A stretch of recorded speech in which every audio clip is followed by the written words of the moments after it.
Hey guys, this is KK and your Rapchik channel, The Backbencher. Welcome to you. Today we are discussing about a fresh chapter number 2 of civics, chapter name Constitutional Design, मतलब संविधान का design. तो आज इसके हम कुछ की points to remember करेंगे, बट उन सबसे पहले जब यह चैप्टर हमारा शुरू होता है कॉन्स्टिट्यूशनल डिज़ाइन का, तो इसमें सबसे पहले अकॉर्डिंग टू आपकी बुक है उसके अनुसार हम पहले एक बैकग्राउंड में जाते हैं और बात करते हैं साउथ अफ्रीका के कॉन्स्टिट्यूशन की, वहाँ के संविधान की, कि साउथ अफ्रीका का संविधान वहाँ पर कैसे लागू हुआ और संविधान को लागू होने में कौन कौन सी दिक्कतें आई, और वहाँ जो संविधान लागू किया गया था उसका श्रेय किसको जाता है। जैसा आप सबको मालूम होगा कि जैसा भारत में राष्ट्रपिता महात्मा गांधी को लोग श्रेय देते हैं, हम सब श्रेय देते हैं कि उन्होंने जो आज़ादी की मशाल को सबसे आगे लेके चले, उसके पीछे पीछे और कारवां बढ़ता गया। वैसे ही वहाँ का, कहाँ की बात करें हम, साउथ अफ्रीका के भी, जहाँ का उनको स्वाधीनता दिलवाना, वहाँ पर प्रजातंत्र की स्थापना करने में मुख्य रूप से सबसे बड़ा नाम आता है नेल्सन मंडेला का, जो कि वेल नॉन है, सब पूरी दुनिया उनको जानती है। रिसेंटली उनकी मौत हुई थी, तो उनके बारे में एक ब्रीफली वहाँ पर कुछ आपको एक इंट्रोडक्शन दिया गया है शुरुआत में इस लेसन के चैप्टर 2 में। तो वो देखते हैं हम लास्ट में जाते हैं। लास्ट में आप देखोगे तो देखिए अभी आपके सामने एक इमेज है, ये है नेल्सन मंडेला जी, और इनके बारे में यहाँ पर कुछ ब्रीफली इनका एक फेमस कोटेशन है। फेमस कोटेशन क्या है उसके बारे में बात करेंगे। देखिए सबसे पहले क्या लिख रहा है, democratic constitution in south Africa. तो वहाँ का कॉन्स्टिट्यूशन कैसा रहा, डेमोक्रेटिक, उसके बारे में सबसे पहले कोटेशन देखिए। I have fought against white domination and I have fought against black domination. I have cherished the ideal of democratic and free society in which all persons live together in harmony and with equal opportunities. It is an ideal which I hope to live for and to achieve. But if need be, it is an ideal for which I am prepared to die. इसमें अगर इसको हम देखेंगे हिंदी में, तो इनका ये quotation बोल रहा है कि मैं गोरों के प्रभुत्व के खिलाफ संघर्ष किया है। नेल्सन मंडेला बोल रहे हैं कि मैंने गोरों के प्रभुत्व के खिलाफ मैंने क्या संघर्ष किया है, और मैंने ही अश्वेतों के प्रभुत्व का विरोध भी किया है। मैंने एक ऐसे लोकतांत्रिक और स्वतंत्र समाज की कामना की है। I have cherish the ideal of democratic and free society, जिसमें सभी लोग पूरे मेल जोल के साथ रहे, एंड विथ इक्वल अपॉर्चुनिटी, और सबको समान अवसर उपलब्ध हो। It is an ideal which I hope to live for and to achieve. मैं इसी आदर्श के लिए जीवित रहना और इसे पाना चाहता हूँ। But if needs be, it is an ideal for which I am prepared to die. और इसे पाना चाहता हूँ, और अगर ज़रूरत पड़ी तो इस आदर्श के लिए मैं जान भी देने को तैयार हूँ। यह इनकी एक फेमस कोटेशन थी जिसके बारे में हमने पढ़ा। और इनका देखिए आगे, this was Nelson Mandela being tried for treason bye the white South African government. He and 7 other leaders were sentenced to life imprisonment in 1964 for daring to oppose the apartheid regime in his country. He spent the next 28 years in South Africa's most dreaded prison, Robben Island. ये जो robin island है ये famous है, जहाँ की jail थी सबसे भयंकर जेल बताते हैं साउथ अफ्रीका की। वहाँ पर इनको लगभग 28 साल तक जेल में रखा गया। क्यों? क्योंकि इन्होंने जो तत्कालीन गोरों की सरकार थी साउथ अफ्रीका में, उसके खिलाफ काफ़ी पुरजोर से विरोध किया था। तो इन्हें वहाँ पर क्या जेल में ठूंस के रहा, कारागार में। और ये क्वेश्चन आता डायरेक्ट आपके एग्ज़ाम के, पूछते हैं कि 28 साल तक उनको कौन सी जेल में डाला गया था, रॉबिन आइलैंड प्रिजन में। तो ये क्या है कि नेल्सन मंडेला का, जो नेल्सन मंडेला थे, उनका कथन था कि दक्षिण अफ्रीका में वो गोरों के की सरकार ने उनके ऊपर क्या चलाया था, देशद्रोह, treason by the white South African country, जो देशद्रोह का मुकदमा चलाया और उन्हें और 7 अन्य नेताओं को क्या किया गया, 1964 में इम्प्रिजमेंट कर दिया गया।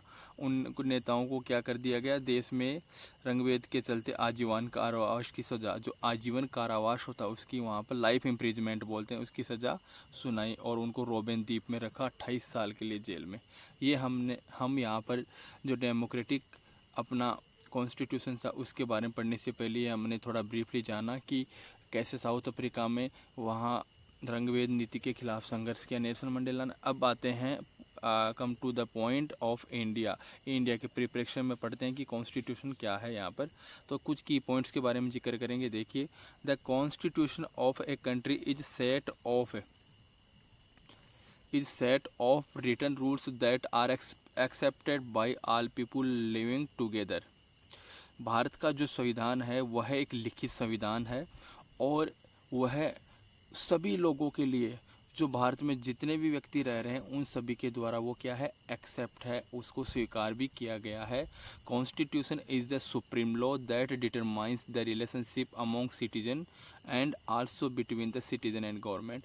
और जो भारत का संविधान है उसको सर्वोच्च कानून की संज्ञा दी गई है, जो कि क्या करता है, एक नागरिक से नागरिक के बीच में और एक नागरिक से उसकी सरकार के मध्य में क्या करता है, एक रिलेशनशिप करता है, एक जो भी उनके बीच में बंधन होता है, एक संबंध होता है, उनको निश्चित डिटरमाइंस करता है। ये हमने जाना। इसी क्रम में अभी देखिए, हम जो कॉन्स्टिट्यूशन के भारत के संविधान के कुछ फंक्शंस हैं उनको यहाँ इस डायग्राम के थ्रू जानेंगे। तो देखिएगा, सबसे पहले function of the constitution, it's specifies how the government will be constitute it is. ये जो कॉन्स्टिट्यूशन है अपना, ये क्या फंक्शन करता है, ये एक स्पेसिफाई करता है कि भारत की जो, यह हमें बताता है कि भारत की जो गवर्नमेंट है वह उसका विल बी कॉन्स्टिट्यूट हुई है, कैसी हुई है और उसको कैसे कॉन्स्टिट्यूट किया गया है गवर्नमेंट को। ये हमें हमारा संविधान बताता है कि एक प्रजातांत्रिक तरीके से हुई है या किसी और गैर तरीके से, ये हमारे संविधान के तौर पे हमें मालूम पड़ता है। नेक्स्ट देखिए, जो ऊपर वाला है वो देखते हैं। It generates a degree of trust and coordination that is necessary for different kinds of people to live together. सबसे बड़ी बात कॉन्स्टिट्यूशन की फंक्शन की कि यह क्या करता है, एक अंश, डिग्री बोलेंगे तो यह एक ऐसे अंश या एक ऐसा भाग उत्पन्न करता है, किस चीज़ का, ट्रस्ट का, विश्वास का, किन के बीच में, एक नेसेसरी फॉर डिफरेंट काइंड, जो भारत में विभिन्न प्रकार के लोग रह रहे हैं जो हर चीज़ से डिफरेंट हैं, चाहे वो कल्चर में हो, चाहे वो धर्म से हो, चाहे पहनावे से हो, खान पीन से, किसी भी एनीथिंग एल्स, उन सब के बीच में वह एक छोटे से एक कहीं ना कहीं एक ट्रस्ट उनके अंदर कोऑर्डिनेट करता है, जो क्या है, आवश्यक भी है। नेक्स्ट देखिए, ये वाला पॉइंट देखते हैं हम। It expenses the aspiration of the people about creating a good society. यह क्या करता है, एक एस्पिरेशन एक्सप्रेसेज करता है, एक गुड सोसाइटी के बीच में उनके अंदर एक बंधुत्व की भावना स्थापित करता है। जो समाज के अलग अलग भाग हैं भारत में, अलग अलग सोसाइटीज हैं, उनके अंदर एक हारमोनी को डेवलप करता है। कौन करता है, आवर कॉन्स्टिट्यूशन। नेक्स्ट जो लास्ट वाला देखते हैं फंक्शन, वो है it lays down limit on the powers of the government and tell us about are the rights of the citizen. यह क्या करता है, यह लोगों को तो उनके अधिकारों के बारे में जागरूक करता ही है, उनको अधिकार देता है, किनको, सिटीजन्स को। उसके अलावा यह गवर्नमेंट्स जो होती है, भारत की जो सरकार है, उसके क्या काम है और उनके कार्यों के ऊपर क्या लिमिट होनी चाहिए, उसको भी यहाँ पर कौन करता है, रेगुलेट, हमारा देश का संविधान। तो ये हमने फंक्शंस के बारे में पढ़े। अभी नेक्स्ट देखते हैं, इसके अंदर कुछ और इम्पोर्टेंट टॉपिक्स हैं उनके बारे में। देखिए, all countries that have constitution are not necessarily democratic but all countries that are democratic will have constitution. Yes, that important line क्या है कि इसमें क्या बताया कि यह ज़रूरी नहीं है कि जिन देशों के अंदर कॉन्स्टिट्यूशन है वहाँ पर लोकतंत्र भी हो। जबकि हम यह कह सकते हैं कि जो देश लोकतांत्रिक देश है वहाँ पर संविधान क्या है, श्योर है। यह बात यहाँ पर कही गई है। अभी देखिए अगला हमारा किस टॉपिक पे बात करेंगे, circumstances at the time of making of the Indian constitution. जब इंडियन कॉन्स्टिट्यूशन बनाया जा रहा था और जब 1950 में भारतीय संविधान को लागू किया गया, तो उस टाइम पर कौन ऐसी भारत की वीर विभूतियाँ थीं, ऐसे कई मिनिस्टर्स थे, लीडर्स थे, भारत के संविधान वेता थे, जिनमें हम सबसे बड़े हमारे संविधान निर्माता डॉक्टर भीमराव अंबेडकर जी की बात करते हैं। ये सभी लोग थे। तो इन्होंने जो भारतीय संविधान का निर्माण किया उसके दौरान और भी क्या परिस्थिति रही होंगी उस टाइम तत्कालीन देश में, कौन कौन सी परिस्थितियों के अंदर से हमारा संविधान बना और उसका निर्माण हुआ। तो देखिए सबसे पहले हम बात करते हैं यहाँ पर पहली सर्कमस्टांसेस की बात करते, India was still the colony of the Britain. सबसे पहली बात तो यह है कि जब संविधान लागू किया गया था या जब उसका निर्माण हो रहा था, तब भी भारत कहीं ना कहीं ब्रिटेन सरकार के या जो ब्रिटिश सरकार था उसके अंदर था, उसकी कॉलोनी था। सबसे पहली चीज़ तो ये थी। फिर दूसरा देखिए, partition of the country on religious basis. उसी टाइम पर क्या हुआ था 1947 में, जब कंट्री का क्या हुआ, भारत फ्रीडम हुआ, आज़ाद हुआ, तो जस्ट उसके कुछ दिन बाद में देश में क्या हुआ, देश का बंटवारा हुआ, भारत पाकिस्तान दो टुकड़े बने उसी टाइम पर। तो वहाँ पर जो पार्टीशन हुआ था वो एक्चुअल में सबको मालूम है किस पे हुआ था, रिलीजियस फैक्टर पे था, हिंदू और मुस्लिमों के बीच में। तो ये भी एक उस टाइम की क्या थी, टेम्पररी सर्कमस्टांसेस थी। नेक्स्ट थर्ड देखिए, large scale violence, at least 10 lakh people are killed. तो ये जो डिवाइडेशन हुआ था, तो ये कोई पीसफुल डिवाइडेशन नहीं था, ये एक वायलेंसफुल डिवाइडेशन था भारत पाकिस्तान के बीच में। जो रिलीजियस फैक्टर लागू हुए थे उसके बाद में यहाँ पर काफ़ी हिंसाएं हुई और हिंसा के बावजूद यहाँ पर लाखों लोगों ने अपनी जान गंवाई। तो ये भी एक बहुत बुरी वहाँ पर परिस्थिति थी। इसके साथ साथ संविधान को बनाना भी एक बहुत बड़ा चैलेंज था। अगला देखते हैं, रिफ्यूजी प्रॉब्लम। तो जब सब कुछ हो गया, देश का बंटवारा हो गया, कत्लेआम हो गए, सब रिलीजियस पॉइंट पे डिवाइडेशन हो गया, सब अपने अलग अलग हिस्सों में बांट दिए गए, उसके बाद में जो सबसे बड़ी प्रॉब्लम आ रही थी वो है प्रॉब्लम थी देश के सामने रिफ्यूजी की, यानी शरणार्थियों की प्रॉब्लम। कि कुछ शरणार्थी वहाँ से देश में यहाँ आ गए थे, जो उस हिस्से में थे जो पाकिस्तान के हिस्से में आया, तो वो कुछ शरणार्थी यहाँ से वहाँ चले गए। तो ये भी एक बहुत बड़ी प्रॉब्लम थी उस टाइम की। फिर उसके बाद में देखते हैं next, merger of the princely states.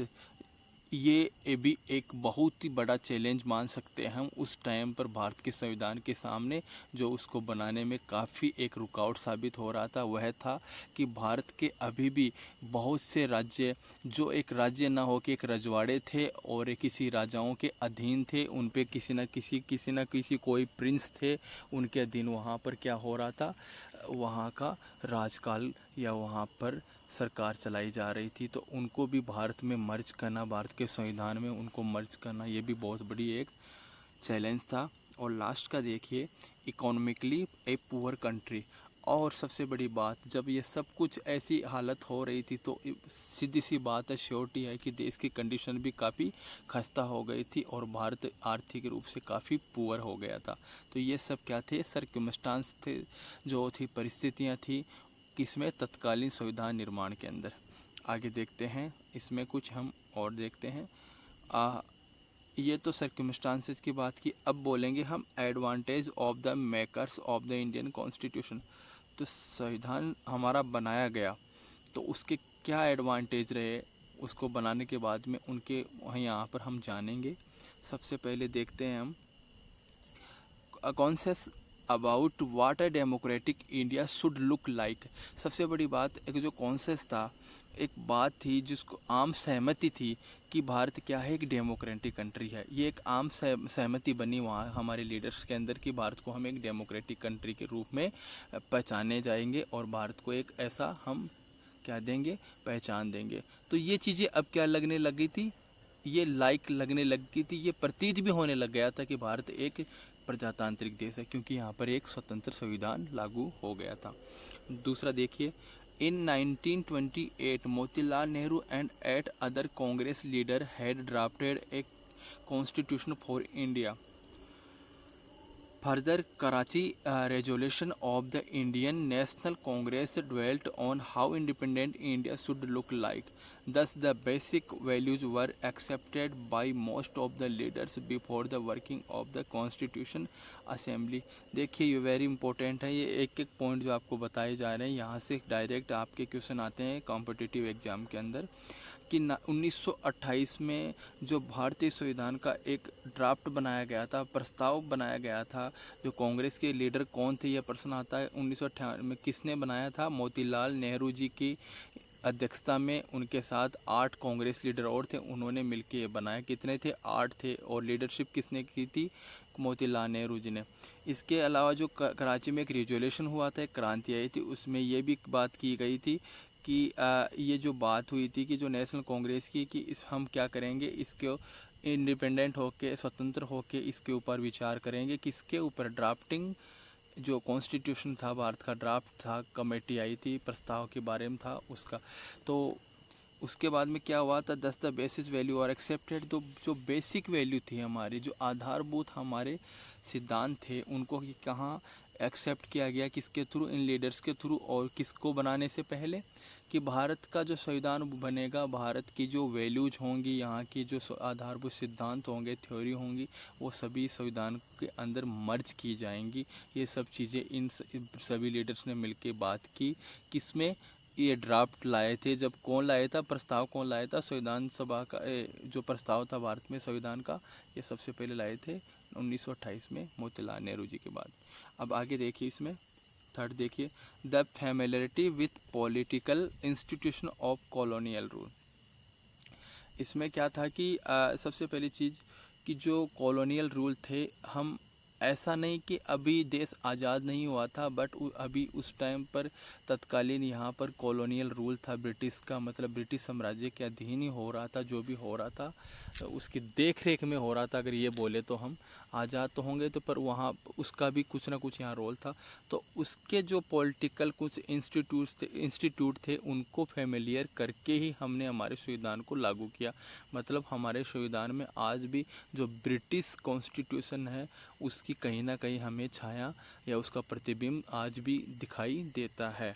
आगे देखिए, next, existence of colonial laws like the government of India act 1935। जो मैंने बात की कि जो ब्रिटिश गवर्नमेंट थी उस टाइम भारत में, तो उन्होंने जो 1935 में एक गवर्नमेंट ऑफ इंडिया एक्ट आया था देश में, उसको कहीं ना कहीं हूबहू अगर हम न भी बोले तो लगभग काफ़ी हद तक इस एक्ट को हमने हमारे संविधान सभा में या संविधान के अंदर यहाँ पर जगह दी, एग्जिस्टेंस किया, इसको हम स्वीकृति दी।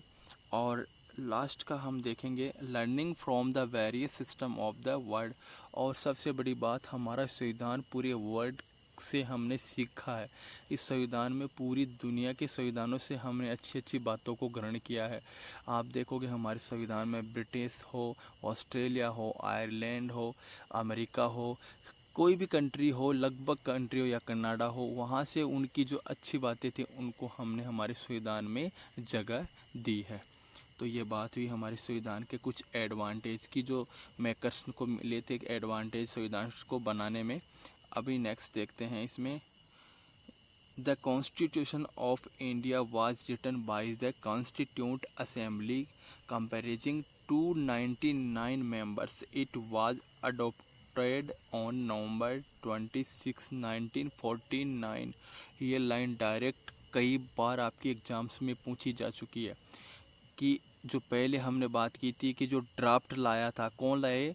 ड्राफ्ट आया था जो संविधान का कॉन्स्टिट्यूशन ड्राफ्ट लाया गया था, किनके थ्रू? मोतीलाल नेहरू जी के थ्रू 1928 में। अब बात हो रही है जो कॉन्स्टिट्यूशन असेंबली थी उसको कंपेरिजिंग किया गया, उसको रिटन बाय द, किसके द्वारा? जो संविधान सभा भारत की थी, तो उसने क्या किया था, संविधान सभा ने संविधान जो लिखा वह है, जब कंपैरिजन किया गया तो उस टाइम जब भारत की संविधान सभा में कितने सदस्य थे, सबसे पहली बात तो ये पूछी जाती है, कितने थी? 299। उस टाइम तत्कालीन संविधान सभा में 299 सदस्य थे। और संविधान हमारा भारत का कब ग्रहण किया गया, यह भारत का कब स्वीकार किया गया? इट वाज अडोप्टेड नवंबर 26 1949, ये 26 नवंबर 1949 को भारत का संविधान को क्या किया गया था, अडॉप्टेड किया गया था। Very important. आगे देखिए, द कॉन्स्टिट्यूशन कुछ इम्पोर्टेंट है। The constitution of India was implemented on January 26 1950 to mark this day we celebrate 26 January as a republic day every year. और अडॉप्ट कर लिया 26 नवंबर 1949 को, और फिर हमने इसको इम्प्लीमेंट किया 26 जनवरी 1950 को। तो और उसी दिन से हम सेलिब्रेट करते हैं हमारे किसको, रिपब्लिक डे के रूप में 26 जनवरी को। और आगे देखिए, doctor B.R. Ambedkar ji was the chairman of the drafting committee. ये जो ड्राफ्टिंग कमेटी की बात करें हम, जो ड्राफ्ट लाया गया था उस वो कमेटी बनी, उसके बाद में उस कमेटी का यानी संविधान सभा की जो प्रारूप समिति थी, ड्राफ्टिंग कमेटी थी, उसके अध्यक्ष कौन थे, doctor Bhimrao Ambedkar. Very important. और लास्ट का देखिए, doctor Rajendra Prasad was the president of constitutional assembly. जो प्रारूप समिति थी उसके थे डॉक्टर भीमराव अम्बेडकर जी अध्यक्ष थे, और जो संविधान सभा थी भारत की कॉन्स्टिट्यूशनल असेंबली, उसके अध्यक्ष थे डॉक्टर राजेंद्र प्रसाद, जो कि देश के फर्स्ट प्रेसिडेंट भी हुए थे। ये बात हमने इसमें की। आज काफ़ी इंपॉर्टेंट थिंग्स के बारे में हमने जाना। यह चैप्टर काफ़ी इंपॉर्टेंट है, इसमें डायरेक्ट क्वेश्चन आपके एग्जाम्स में पुट अप होते हैं। तो इसी के साथ हम आपसे विदा लेते हैं। नेक्स्ट पार्ट में देखेंगे इसमें कुछ और इम्पोर्टेंट थिंग्स। इसी के साथ जय हिंद, जय भारत।